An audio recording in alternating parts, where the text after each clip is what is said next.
ఎప్పుడైనా మీరు ఇట్లా అనుకున్నారా? నా తలరాత ఇంతే, నా కర్మ ఇట్లా కాలింది, ఆ దేవుడు ఇట్లా రాశాడు నా నుదుటిన.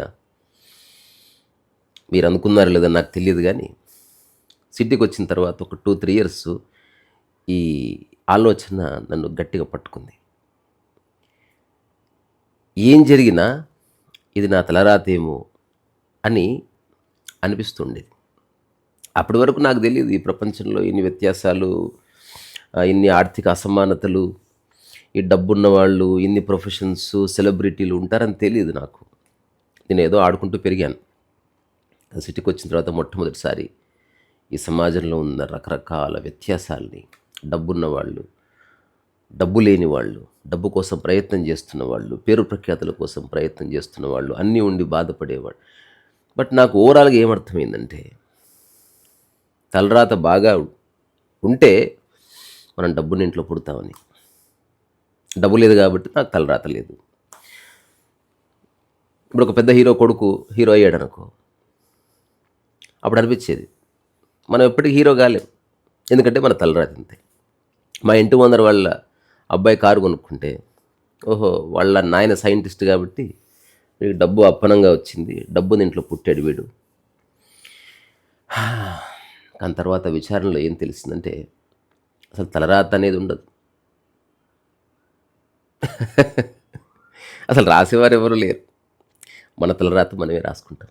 నేను చిన్న కథ చదివా.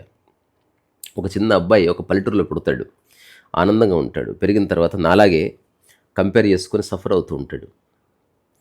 అందరికీ ఎంతో కొంత డబ్బు ఉంది చుట్టుపక్కల ఊళ్ళల్లో. ఇతను అడవిలో చిన్న చెరువు పక్కన ఒక చిన్న గుడిసెలో పుట్టాడు. నా తలరాత ఇంతే, నా కర్మ అనుకొని బాధపడుతూ తాగి చచ్చాడంట. చచ్చిన తర్వాత దేవుడి దగ్గరికి వెళితే దేవుడు అన్నాడంటే, ఏం వెంకట్రావు బాగున్నావంటే, ఏం బాగున్నావండి, ఏమైంది అంటే, నా తలరాత బాగాలేదని నేను చాలా బాధపడి చచ్చిపోయానండి అన్నాడంట. అప్పుడు దేవుడు చెప్పాడంట, చూడు వెంకట్రావు, నువ్వు చూసి ఒక నిర్ణయానికి వచ్చావు, డబ్బున్న వాళ్ళు బాగున్నారని, డబ్బు లేని వాళ్ళు ఎట్లా ఉంటారని, పేరు ప్రఖ్యాతులు వస్తే చాలా గొప్పగా ఉంటుందని. అవన్నీ సృష్టించిన వాడిని నేను కాబట్టి అసలు అవి ఏమీ లేకుండా, ఏ తలనొప్పులు లేకుండా హాయిగా బతుకుతావని నేను ప్రతి శతాబ్దంలో కొందరిని భూమి మీద అట్లా పుట్టిస్తూ ఉంటాను. కానీ అందరూ మిస్అండర్స్టాండ్ చేసుకుంటారు, వేరే వాళ్ళతో పోల్చుకొని సఫర్ అవుతారు. నేను అనుకున్నాను నువ్వు హాయిగా ఆడుతూ పాడుతూ చెట్ల మధ్య కొండల మధ్య తిరుగుతూ నీళ్లు తాగుతూ ఈత కొడుతూ అట్లా ఆనందంగా జీవిస్తావేమో అనుకున్నాను. బట్ సరే, సో నీ తలరాత నువ్వే రాసుకోవాలి, నువ్వు ఉన్న చోటే అంతా ఉందని గుర్తించాలి. సో ఒక చిన్న కథ ఉంది. ఒక ఊర్లో పెద్ద రాయి ఉంది. ఆ ఊర్లో ఒక చిన్న కథ ప్రచారంలో ఉంది, ఈ రాయిని దొబ్బిన వాడి తలరాత మారిపోతుంది. సో కొన్ని జనరేషన్స్ క్రితం చాలామంది ట్రై చేశారు, కానీ ఒంటరిగానే దొబ్బాలి. అసలు ఆ రాయి ఇంపాసిబుల్, అది కదలనే కదలదు. సో ఆ తర్వాత ఎవరు దాన్ని దొబ్బడం మానేశారు. కానీ ఈ కథ అందరికీ తెలుసు కాబట్టి ఆ ఊర్లో ఒక పులివాడు పుట్టాడు. పుట్టిన తర్వాత అతనికి చెప్పారు, కానీ అతను ప్రతిరోజు వెళ్ళి రాయిని దొబ్బుతూ ఉండేవాడు. ఆ రాయి కదలదు ఆబ్వియస్లీ. సో గ్రామస్తులు నవ్వేవాళ్ళు. సో అది నువ్వు ఎంత దొబ్బినా కదలదు, నీ తలరాత మారదు. ఆ తర్వాత కొన్ని నెలలకి ఆ మనిషి మాయమైపోయాడు. అక్కడి నుంచి ఆర్మీ యూనిఫామ్లో రిటర్న్ అయ్యి వచ్చాడు. అందరూ ఆశ్చర్యపోయారు, ఏం జరిగిందంటే ఆ రాయి నా తలరాత మార్చేసిందన్నాడు. రాయి ఎట్లా నీ తలరాత మార్చేసిందంటే, నేను ప్రతిరోజు దాన్ని దొబ్బే క్రమం లోపట నా చేతులు గట్టిపడ్డాయి. నేను కాళ్ళతో దొబ్బేవాడిని, చేతులతో దొబ్బేవాడిని. దాన్ని ఆలంబనగా చేసుకొని నేను మెల్లగా యోగా అండ్ ఎక్సర్సైజ్ చేయడం స్టార్ట్ చేశాను. ఆ తర్వాత రాయి ఎక్కి దిగుతూ ఉండేవాడిని. సో ఆ విధంగా నాకు ఆర్మీ ట్రైనింగ్లో చాలా బాగా ఉపయోగపడ్డది. సో కదిలేది రాయి కాదు, మన జీవితం అని తెలుసుకున్నాను. ఆ గ్రామస్తులంతా ఆశ్చర్యపోయారు. సో ఇప్పుడు ఒక చిన్న అబ్జర్వేషన్, ఏమీ లేదంటే ఏమీ లేదని కాదు, అన్నీ ఉన్నాయంటే అన్నీ ఉన్నాయని కాదు. ఏది ఉన్నా లేకపోయినా నీకు వర్తమానంలో ఉన్న దాన్ని అనుభవించే సామర్థ్యం ఉందా లేదా అన్నది చాలా ముఖ్యం. ఈ విషయం మనకు చిన్నప్పటి నుంచి ఎవరు చెప్పలే. నేను నా అనుభవంతో చెప్తున్నా. ఈ మానవజాతి పరిణామ క్రమంలో ఎంతోమంది దగ్గర అట్లీస్ట్ 10% ఆఫ్ పీపుల్ దగ్గర మనీ ఉంది. అట్లా డబ్బులున్న వాళ్ళు నాకు చాలామంది పరిచయం. నేను వాళ్ళతో క్లోజ్గా తిరుగుతాను. అందరికున్న సమస్యలే వాళ్ళకున్నాయి. మీరు ఆశ్చర్యపోతారు చెబితే. ఒక డబ్బు లేనివాడు రూ. 10 కోసం వెంపర్లాడతాడు. ఒక రూ. 5 పోతే బాధపడతాడు. కొన్ని డబ్బులున్నవాడు రూ. 10 పెద్ద పట్టించుకోడు. కానీ రూ. 1000 కోసం వెంపర్లాడతాడు. 500 పోతే బాధపడతాడు. ఇంకా డబ్బున్నవాడు ఈ 1000, 500 కోసం పట్టించుకోడు. వాడు 1,00,000 కోసం వెంపర్లాడతాడు. ఒక 50,000 పోతే బాధపడతాడు. రేషియో ఎప్పుడు అలాగే ఉంది. సో ఒక బీద ఇంట్లో పుట్టినవాడు బొమ్మ ఇప్పలేదు అని ఏడుస్తుంటాడు. బాగా డబ్బున్న ఇంట్లో పుట్టినవాడు కారు ఇప్పలేదు అని ఏడుస్తూ ఉంటాడు. ఇది నేను స్పష్టంగా గమనించాను. అసలు డబ్బు ఉన్న ఇంట్లో పుట్టడము, డబ్బు లేని ఇంట్లో పుట్టడం అని కాదు. ఏమీ లేని చోట పుడితే నీకు కొత్తది సృష్టించే అవకాశం ఉంది. అన్నీ ఉన్న చోట పుడితే నువ్వేది సృష్టించలేవు. మీరు నిజంగా ఆశ్చర్యపోతారు. మీరు ఒక పెద్ద స్టార్ ఇంట్లో పుడితే ఎంత బరువు అది. ఆ సూపర్ స్టార్ కంటే ఎక్కువ పేరు తెచ్చుకోవాలి అన్న ఒక బరువు మీ మీద ఉంటుంది. సో మీ ప్రతి కదలికని ప్రపంచం అంతా గమనిస్తుంది. ఏమయ్యా నువ్వు అంత పెద్ద స్టార్ ఇంట్లో పుట్టావు, ఇలాగన్నా ప్రవర్తించేది అట్లా అంటారు నేను. సో అదే నువ్వు ఏ డబ్బు లేకుండా పుట్టావు, ఏ పేరు ప్రఖ్యాతులు లేకుండా పుట్టావు, ఏ కీర్తి లేకుండా పుట్టావు. జస్ట్ నీకు చైతన్యం ఉంటే చాలు, ఉన్నదాన్ని అర్థం చేసుకునే శక్తి ఉంటే చాలు, నువ్వు అక్కడి నుంచి జీవితాన్ని నిర్మించుకోవచ్చు. మనం ఎంత సంపాదించాము, ఎంత సాధించాము, మన దగ్గర ఎంత బంగారం ఉంది, ఎంత ప్రాపర్టీ ఉంది, ఇది కాదు. నువ్వు ప్రశాంతంగా ఉన్నావా లేదా, నీ ఆలోచనల బారిన పడకుండా నువ్వు జీవిస్తున్నావా లేదా, అది చాలా ముఖ్యం. సో అందుకని మనకు చిన్నప్పటి నుంచి ఈ ఆలోచన ఎట్లా వచ్చిందంటే, మనకి సాంప్రదాయంలో ఆ బ్రహ్మ తలరాత రాస్తాడు అని నేను విచారణ చేస్తే నాకు తెలిసింది, బ్రహ్మ రాసే తలరాత అందరికీ ఒక్కటే. ఎందుకంటే బ్రహ్మ తలరాత రాసే రోజుల్లో ఒకవేళ నిజంగా ఉంటే అప్పుడు ఈ డబ్బు, పేరు ప్రఖ్యాతులు, సెలబ్రిటీ, జబర్దస్తు, లేకపోతే సినిమాలు ఇవన్నీ లేవు. అప్పుడు ఇప్పుడు ఎప్పుడు ఉన్నవి ఆకలి, నిద్ర, మైథునము, ఆ తర్వాత ప్రశాంతత, హాయి, సమస్థితి, ఇట్లాంటివి. సో బ్రహ్మరాశి తలరాత ఇవే. సో ఆధ్యాత్మిక పరమైన అన్ని సంపదలు నీకు నిజంగా బ్రహ్మ రాస్తున్నాడు.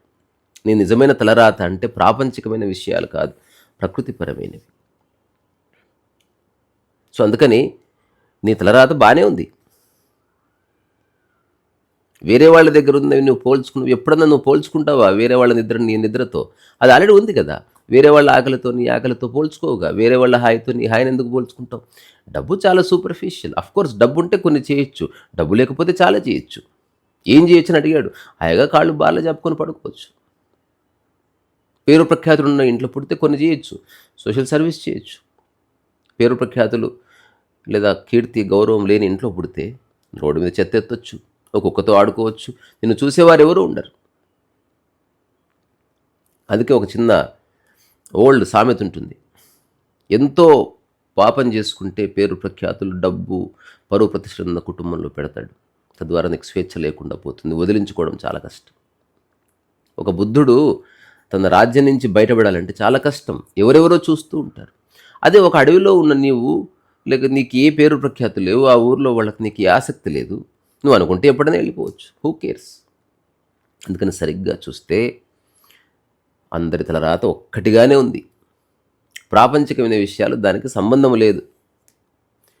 నీకు ఆల్రెడీ రాయబడ్డ తలరాత ఏంటో తెలుసా? ఏది ఉన్నా లేకున్నా ప్రశాంతంగా ఉండు, ఏది ఉన్నా లేకున్నా హాయిగా ఉండు, ఏది ఉన్నా లేకున్నా మంచిగా నిద్రపో, ఏది ఉన్నా లేకున్నా అందరినీతో సమానంగా చూడు, ఏది ఉన్నా లేకున్నా చక్కగా పాట పాడుకో.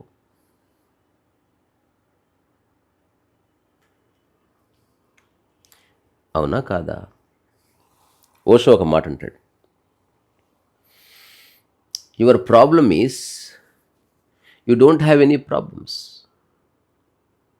All you have been doing is creating problems unconsciously అంటాడు. సో మనిషికి నిజంగా పెద్ద సమస్యలే ఉండవు, కానీ నేను డబ్బు సంపాదించాలి, తప్పులేదు, అవసరమైనంత అంటే సరిపోతుంది. కానీ మా పక్కింటి వాడంతా సమస్య వచ్చేసింది. పేరు ప్రఖ్యాతులు అబద్ధం అని తెలుసుకోడు. పేరు ప్రఖ్యాతులు వస్తాయి, అప్పుడు తెలుస్తుంది వాడికంటే చాలా పేరు ప్రఖ్యాతులు ఉన్న వాళ్ళు చాలామంది ఉన్నారు, సూపర్ స్టార్లు. అంత ఎప్పుడు సంపాదిస్తావు? సో ఏ పేరు ప్రఖ్యాతులు లేకుండా ఉండడం ఎంతో, కొంత పేరు ప్రఖ్యాతులు ఉండి ఆ పైన పేరు ప్రఖ్యాతులు ఉన్న వాళ్ళతో పోల్చుకోవడం అంతే. ఒకవేళ నువ్వు ఉన్నదాన్ని తృప్తి పడితే ఏ పేరు ప్రఖ్యాతులు లేకుండా తృప్తిగా ఉండవచ్చు, కొంత పేరు సంపాదించి తృప్తిగా ఉండొచ్చు. సో నువ్వు తృప్తిగా ఉండటానికి పేరు ప్రఖ్యాతులకు సంబంధం లేదు. ఎట్లా చూసుకున్నా జీవితం చాలా బాగుంది. సో సిటీకి వచ్చిన తర్వాత నేను ఈ తలరాత అనే ఒక కాంటెక్స్ట్లో ఉండి నేను విచారణ చేసి తెలుసుకున్నది ఏంటంటే, ప్రాపంచిక విషయాలకి నీ తలరాతకి సంబంధం లేదు అని. ఇప్పుడు నేను చెప్పేది ఇంతవరకు ఎవరూ చెప్పలే. అసలు ప్రకృతి ప్రపంచంగా విడదీసి చూడకుండా జీవితం అర్థమయ్యే అవకాశమే లేదు. ఎందుకంటే ప్రకృతి ప్రపంచాన్ని కలిపేస్తే ఆబ్వియస్గా పుట్టిన పిల్లవాడు కొందరు కోటీశ్వరు ఇంట్లో పుడుతున్నాడు, వాడు పుట్టగానే కారు ఉంది, బంగ్లా ఉంది, అన్నీ ఉన్నాయి. కోర్స్ వాడు మంచి లైఫ్ లీడ్ చేస్తే వాడు సుఖంగా జీవించినట్టే. మరి ఇంకొకటికి చిన్నప్పటి నుంచి ఏమీ లేవు, కష్టాలు పడతాడు, కన్నీళ్ళు, బాధలు, అప్పులు. బట్ ఏది ఉన్నా లేకపోయినా ప్రశాంతత వాడికి వీడికి ఒక్కటే. నిజమైన తలరాత బాహ్య పరిస్థితులకు సంబంధం లేకుండా నువ్వు హాయిగా ప్రశాంతంగా జీవించడం. అట్లా జీవించడానికే ఎరుక అని పేరు. అట్లా నిరంతరం ప్రశాంతత కొనసాగితే అదొక చైతన్య అవస్థ అని మీకు అనుభవపూర్వకంగా తెలుస్తుంది అని చెబుతూ, నిర్వాణ షట్కం బుక్ ఈరోజు ప్రింటింగ్కి పంపిస్తున్నాను. రమణ మహర్షి అరుణాచలేశ్వరుడు అక్కడ ఆ కొండ ప్రాంతంలో ఎక్కడో ఊరికే లాంఛనంగా రిలీజ్ అట్లా అనుకుంటున్నా. ట్రాన్స్పోర్టేషన్ ఉంది కాబట్టి పెద్ద కష్టం కాదు, వీలైతే కలుసుకుందాం. ఓకే, ఇక్కడి నుంచి మీ అందరికి నమస్కారం. తర్వాత విశ్వ గారు రాసిన పుస్తకం మన వెబ్సైట్లో పెట్టాను. అది ఒక poetic expression of an enlightened being, ఉన్మత్త తాండవం అని. ఒకవేళ నచ్చిన వాళ్ళు కావాలంటే తీసుకోండి, సరేనా? రిసారస్ వాయిస్.